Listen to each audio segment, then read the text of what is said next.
Friends, welcome back to my YouTube channel. So ನನ್ನ videos ಎಲ್ಲ ನಿಮ್ಗೆ ಇಷ್ಟ ಆಗತ್ತಿದ್ದು ಅಂದ್ರೆ ದಯವಿಟ್ಟು ಚಾನಲ್ಗೆ ಸಬ್ಸ್ಕ್ರೈಬ್ ಮಾಡ್ರಿ ಮತ್ತೆ ಸಪೋರ್ಟ್ ಮಾಡ್ರಿ. UPSC ಕಡೆಯಿಂದ ಒಂದು ಅಪ್ಡೇಟ್ ಅದ. ಏನಪ್ಪಾ ಅಂತಂದ್ರೆ 14ನೇ ತಾರೀಕು ಅಂದ್ರೆ ಇವತ್ತು UPSC ಒಂದು ನೋಟಿಫಿಕೇಶನ್ ರಿಲೀಸ್ ಆಗ್ಬೇಕಾಗಿತ್ತು, ಅಪ್ಲಿಕೇಶನ್ ಫಾರ್ಮ್ ಸ್ಟಾರ್ಟ್ ಆಗ್ಬೇಕಾಗಿತ್ತು. ಬಟ್ ಅಡ್ಮಿನಿಸ್ಟ್ರೇಟಿವ್ ಕಾರಣಗಳಿಂದಾಗಿ ಒಂದು ನೋಟಿಫಿಕೇಶನ್ ರಿಲೀಸ್ ಆಗೋದನ್ನ ಅವರು ಪೋಸ್ಟ್ಪೋನ್ ಮಾಡೇವಿ ಅಂತ ಹೇಳಿ ಒಂದು ಅಪ್ಡೇಟ್ ನ ಕೊಟ್ಟಾರ.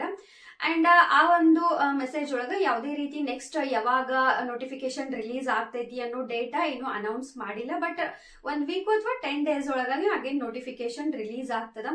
ಆಕ್ಚುಲಿ UPSC ಒಳಗೈತ್ಲ ಈ ತರ ಪೋಸ್ಟ್ಪೋನ್ ಆಗುದು, ಕ್ಯಾನ್ಸಲ್ ಆಗುದು ಇದೆಲ್ಲ ಬಹಳ ಅಪರೂಪ ಆಗ್ತದ. ಬಟ್ ಆಗ್ತೈತಿ ಅಂದಾಗ ಡೆಫಿನೆಟ್ಲಿ ಯಾವ್ದಾರ ಒಂದು ಬದಲಾವಣೆಗಳು ಅಥವಾ ಡೆಫಿನೆಟ್ಲಿ ಒಂದು ಸ್ಟ್ರಾಂಗ್ ರೀಸನ್ ಅಂತೂ ಇರ್ತದ. ಸೊ ಇಲ್ಲಿ ಅಗೇನ್ ವಿದ್ಯಾರ್ಥಿಗಳು ಸ್ಟ್ರೆಸ್ ಆಗೋ ಅವಶ್ಯಕತೆ ಇಲ್ಲ. ಇಲ್ಲಿ ಇನ್ನೊಂದು ನೀವು ಕ್ಲಾರಿಟಿ ತಗೋಬೇಕಾಗಿರೋದು ಏನಂದ್ರೆ, ಒಂದು ವಿದ್ಯಾರ್ಥಿಗಳು ಎಕ್ಸಾಮ್ ಅನ್ನ ಪೋಸ್ಟ್ಪೋನ್ ಆಗೈತಿ ಅಂತ ಹೇಳೇನು ಅನ್ಕೋಬಹುದು ನೀವು ಕೆಲವು ತಮ್ನೇಲ್ಗಳನ್ನ ನೋಡಿದ್ಮೇಲೆ. ಸೊ ಯಾವುದೇ ರೀತಿ ನಿಮ್ಮ ಪರೀಕ್ಷೆ ಇಲ್ಲಿ ಪೋಸ್ಟ್ಪೋನ್ ಆಗಿಲ್ಲ.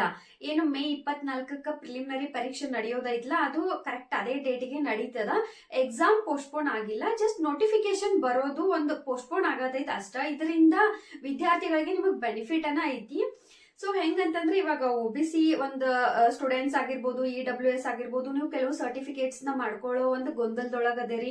ಅದಕ್ಕೆ ನಿಮಗೆ ಟೈಮ್ ಸಿಗ್ತದ. ಸೊ ಸರ್ಟಿಫಿಕೇಟ್ಸ್ ಏನೇನ್ ಮಾಡ್ಕೊಳ್ಳೋದಲ್ಲ ಅದನ್ನೆಲ್ಲ ಆದಷ್ಟು ಬೇಗ ಒಂದು ಪ್ರೊಸೆಸ್ ನ ಫಾಸ್ಟ್ ಮಾಡ್ಕೊಳ್ರಿ. ಅಗೇನ್ UPSC ಪೋಸ್ಟ್ಪೋನ್ ಆಗ್ಲಿಕ್ಕತ್ತದ. ಈಗ ಕರ್ನಾಟಕ ಒಳಗಿನ ವಿದ್ಯಾರ್ಥಿಗಳಿಗೆ ಡೆಫಿನೆಟ್ಲಿ ಒಂದು ಸ್ಟ್ರೆಸ್ ತರ ಫೀಲ್ ಆಗೋ ಚಾನ್ಸಸ್ ಇರ್ತದ. ಏನ್ ಎಲ್ಲಾ ಕಡೆ ಬರೀ ಇದೇ ತರ ಆಗತೈತಿ ಅಂತ. ಬಟ್ ಇದು ದೊಡ್ಡ ವಿಷಯ ಅಲ್ಲ. ಯಾಕಂದ್ರೆ UPSC ಎವ್ರಿ ಇಯರ್ ಅರೌಂಡ್ ಜನವರಿ ಎಂಡ್ ಈ ತರ ಅಥವಾ ಫೆಬ್ರವರಿ ಫಸ್ಟ್ ವೀಕ್ ಒಳಗ ನೋಟಿಫಿಕೇಶನ್ ನ ರಿಲೀಸ್ ಮಾಡ್ತಿತ್ತು.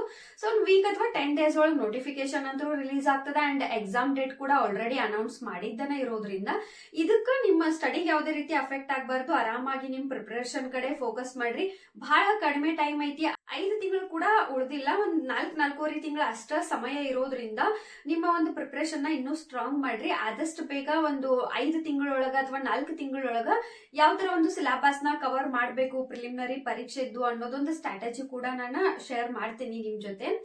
ಇನ್ನ OBC ಸರ್ಟಿಫಿಕೇಟ್ ಆಗಿರ್ಬೋದು, ಇನ್ನ EWS ಸರ್ಟಿಫಿಕೇಟ್ ಏನೇನ್ ಯಾರ್ಯಾರಿಗೆ ಗೊಂದಲಗಳದಾವಲ್ಲ, ದಯವಿಟ್ಟು ನಿಮಗೆ ಇವಾಗ ಒಂದು ಟೈಮ್ ಸಿಗತೈತಿ. ನಿಮ್ಮ ಸರ್ಟಿಫಿಕೇಟ್ ಗಳನ್ನ ಕರೆಕ್ಟ್ ಮಾಡ್ಕೊಡ್ರಿ. ಹೊಸದಾಗಿ ಅಪ್ಲೈ ಮಾಡ್ಬೇಕು ಅನ್ಕೊಂಡಿರೋರು ಅಪ್ಲೈ ಮಾಡಿ ಸರ್ಟಿಫಿಕೇಟ್ಸ್ ನ ಡಾಕ್ಯುಮೆಂಟ್ಸ್ ಏನೇನ್ ಬೇಕಲ್ಲ ಆಲ್ರೆಡಿ ಒಂದು ವಿಡಿಯೋ ಕೂಡ ಮಾಡಿ ನಾ ಅಪ್ಲೋಡ್ ಮಾಡೀನಿ. ಏನೇನೆಲ್ಲ ಡಾಕ್ಯುಮೆಂಟ್ಸ್ ಬೇಕು ಮತ್ತೆ ಯಾವ ಡೇಟ್ ಇರಬೇಕು ಅಂತ ಹೇಳಿ ಒಂದು ಡಿಟೇಲ್ಡ್ ವಿಡಿಯೋ ಮಾಡೀನಿ, ಚೆಕ್ ಮಾಡ್ಕೊಳ್ರಿ.